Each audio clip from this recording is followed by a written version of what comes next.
श्री रविंद्र सिंह भाटी। धन्यवाद सभापति महोदय। आज आपने राजस्थान कोचिंग सेंटर नियंत्रण एवं विनियमन अधिनियम पर विधेयक पर मुझे बोलने का मौका दिया। मैं मेरी बात शुरू करूंगा। सैकड़ों युद्ध लड़े थे उन्होंने, 80 घाव लगे थे तन पे, फिर भी व्यथा नहीं थी मन में। उन लाइनों से साहब, राजस्थान का इतिहास बहुत गौरवशाली है और बड़ा दुख होता है जब राजस्थान के इतिहास को, उस गौरवशाली इतिहास को देश की सबसे बड़ी पंचायत में चैलेंज किया जाता है और उसको लेके हम सब चुपचाप बैठे सुनते हैं। मुझे लगता है कि उन तमाम लोगों को मुंह तोड़ जवाब देने की जरूरत है। आज का जो बिल है वो बहुत जरूरी बिल है, कोचिंग का बिल है। कई सारे तमाम जो हमारे सदस्य हैं उन्होंने अपनी अपनी बात रखी, कई सारे सुझाव दिए। चर्चा शुरू हुई आत्महत्याओं को लेके कि हमारे जो युवा है, जो विद्यार्थी है, वो आत्महत्या क्यों कर रहे हैं। बिल कुछ और कह रहा है, सिचुएशन कुछ और है। आत्महत्या इसलिए हो रही है क्योंकि आज के समय में उन विद्यार्थियों पे, उन युवाओं पे, उन बच्चों पे जबरदस्ती वो तमाम चीजें थोप दी जा रही है। इसमें गलती किसकी? गलती है अभिभावकों की। साहब, माइतर है वही टाबरा ना संभाल है। आज के समय में जो हमारे बच्चे हैं, जो स्टूडेंट हैं, जो IIT जी की तैयारी कर रहे हैं, उनको इरोडोव, क्रोटोव जैसी थ्योरीज पढ़ाई जाती है। IIT अगर क्रैक करनी है, जी अगर क्रैक करना है तो आपको यह पढ़ना पड़ेगा। ये क्या है पता है साहब? ये नासा के वो टेक्निकल पॉइंट्स है। मुझे लगता है ये भारत के अलावा कहीं के भी विद्यार्थियों को नहीं पढ़ाए जाते। 12वीं का जो बच्चा है उसको आप इतनी बड़ी जिम्मेदारी दे रहे हो कि ये पढ़। भाई 99.9 परसेंटाइल नहीं हुई तो भैया सिलेक्शन नहीं होगा। अरे सिलेक्शन नहीं हुआ तो अपने रिश्तेदार क्या कहेंगे? वो रिश्तेदारों को खुश करने के चक्कर में अपने बच्चों की बलि चढ़वा देते हैं। हम आरोप लगा रहे हैं कोचिंग इंस्टीट्यूट पे। निश्चित रूप से कोचिंग इंस्टीट्यूट में तमाम व्यवस्थाएं सही होनी चाहिए, पूरी फैसिलिटीज मिलनी चाहिए, पर साथ ही साथ मेंटल हेल्थ की भी बात बहुत ज्यादा जरूरी है। आज के समय में जो 12वीं के बच्चे हैं वो हंसना भूल चुके हैं। हमारे सबके घर में बच्चे हैं, हम सब जाते हैं, देखते हैं। जो कोचिंग इंस्टीट्यूट में जो तैयारी कर रहे हैं उन पे इस लेवल का भार रहता है कि वो परिवार के साथ में बैठ ही नहीं पा रहे। ये कंपटीशन का युग है। आज के समय में लगभग 10,000 में से जाके 100 जनों का सिलेक्शन होता है और उन पर इस तरीके का प्रेशर डाल दिया जाता है जिसकी वजह से वो ऐसे कदम उठा रहे। साहब, मुझे लगता है कि इसके लिए हमें नींवों को मजबूत करने की ज्यादा जरूरत है। नींव कैसे? आज के समय में हमारे जो स्कूल्स हैं उसके अंदर क्या हम सही तरीके से वो व्यवस्थाएं दे पा रहे हैं? हमारे जितने भी ग्रामीण परिवेश की स्कूलें हैं, क्या उनमें शिक्षण व्यवस्थाएं हैं, जो शिक्षा की गुणवत्ता है, क्या वो सही है? आपको मैं अगर मेरे शिव की ही बात करूं तो 11 विद्यालय ऐसे जहां पे अध्यापक ही नहीं है, पंचायत सहायकों के भरोसे चल रहे हैं। 42 विद्यालय ऐसे हैं जहां पर एक अध्यापक के भरोसे चल रहे हैं। 200 विद्यालय ऐसे हैं जिनमें सिर्फ 2 ही अध्यापक हैं। और फिर हम बात कर रहे हैं साहब कि बेहतर शिक्षा हमारे विद्यार्थियों को मिले। अगर मैं ग्रामीण परिवेश की बात करूं, मैं बाड़मेर, जैसलमेर और बालोतरा की बात करूं, तो आजादी के बाद जाके अब वहां पे कॉलेजेस खुली है और उन सब कॉलेजेस में एक स्टाफ है।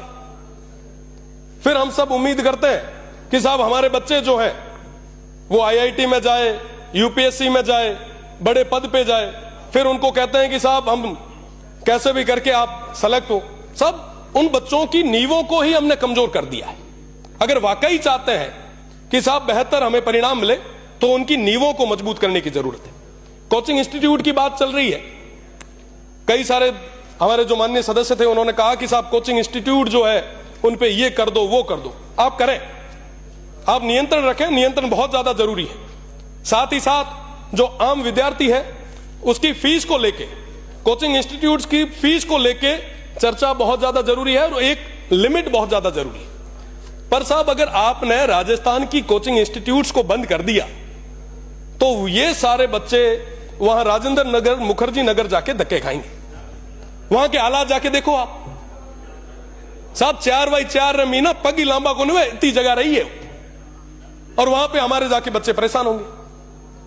साहब आप अधिनियम लाए, विधेयक लाए, सब चीजें करें, पर साहब मेंटल हेल्थ को लेके कोई ना कोई विशेष कदम हमें उठाना होगा।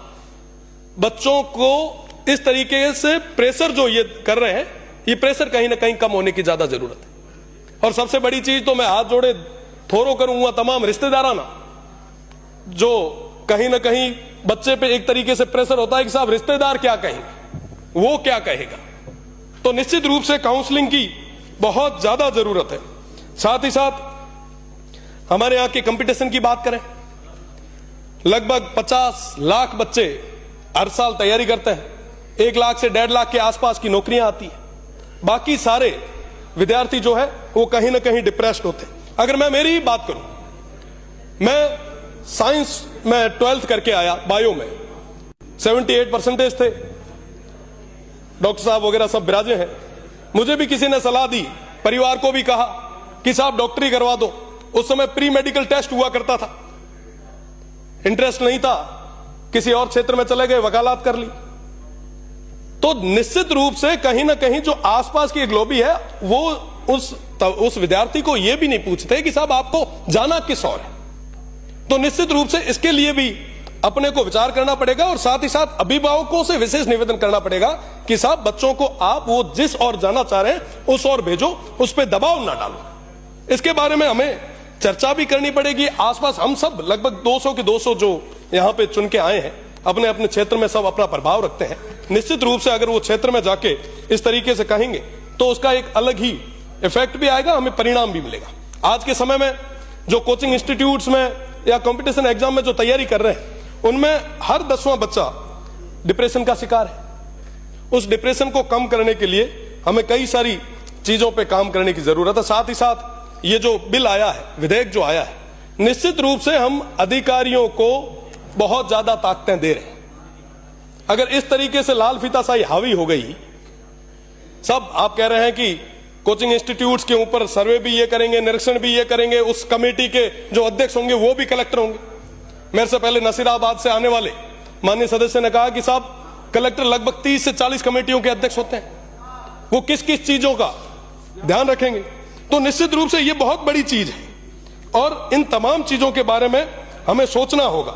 आज के समय में ये जो स्थितियां परिस्थितियां बन रही है, हम सभी के लिए बहुत ही चिंता का विषय है। इस तरीके से अगर हम युवाओं पे दबाव बनाते गए तो आने वाले समय में मुझे लगता है कि हम हमारी क्वालिटी को पूरे तरीके से खत्म कर देंगे।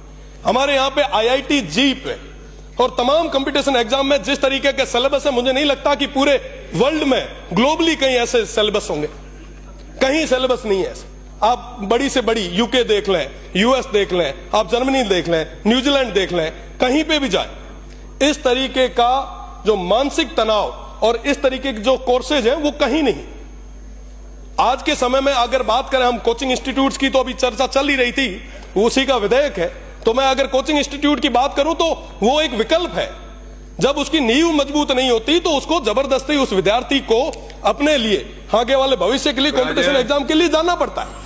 आज के समय में अगर आप इलेक्ट्रोल सिस्टम को खत्म कर दें, आप ये कहते हैं कि साहब एग्जाम के थ्रू MLA बन के आएंगे, तो मैं कह सकता हूं कि यहाँ पे कोचिंग खुल जाएगी MLA के लिए। तो निश्चित रूप से इन तमाम चीजों पे हमें चर्चा करने की जरूरत है कि मानसिक तनाव कैसे कम हो, हमारे विद्यार्थी जो है वो बढ़िया तैयारी कैसे कर पाए। ये जो विधेयक आया है, मुझे लगता है कि इसको परवर समिति में भेज देना चाहिए और इस पे विस्तार में चर्चा जरूरी है।